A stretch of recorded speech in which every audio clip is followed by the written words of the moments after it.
quando un comune piccolo si trova ad essere, come dire, a piramide rovesciata, cioè ad avere tutti che lo controllano, ad avere tutti che chiedono documenti ogni giorno, va intasato. Un giorno l'Istat, un giorno la Regione, un giorno un altro ente, un giorno... Una persona non può fare tutto. Come puoi rispondere? Poi ci sono le esigenze impellenti, sempre più a volte emergenziali, dei cittadini. A volte il cittadino deve aver diritto ad una risposta, ma la competenza per dare questa risposta spesso non ha questa gamma, come dire, di professionalità.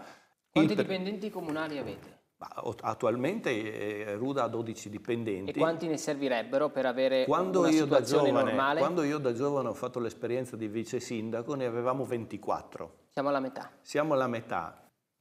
Voi quanti siete? Quanti dipendenti comunali Noi avete? siamo su 23, oggi come oggi. E quanti di quanti ne avreste necessità? Avremo necessità ancora di un paio di persone, tant'è vero che ci stiamo ponendo il problema di andare a assumere un profilo di natura amministrativa e un profilo in ragioneria, che ancora ci manca per completare il quadro. L'idea, Castenetto, come diceva Lenarduzzi, di poter garantire degli stipendi magari un po' più alti, delle premialità, orari più flessibili, potrebbero essere queste delle caratteristiche che potrebbero invogliare qualcuno a tornare nel pubblico? Perché poi alla fine effettivamente è questo che si parla. Secondo me assolutamente sì, anche perché il merito, no, è la possibilità di farlo, cioè vedete gli impianti contrattuali del pubblico sono ridicoli alle premialità. La nostra regione ha diverse possibilità.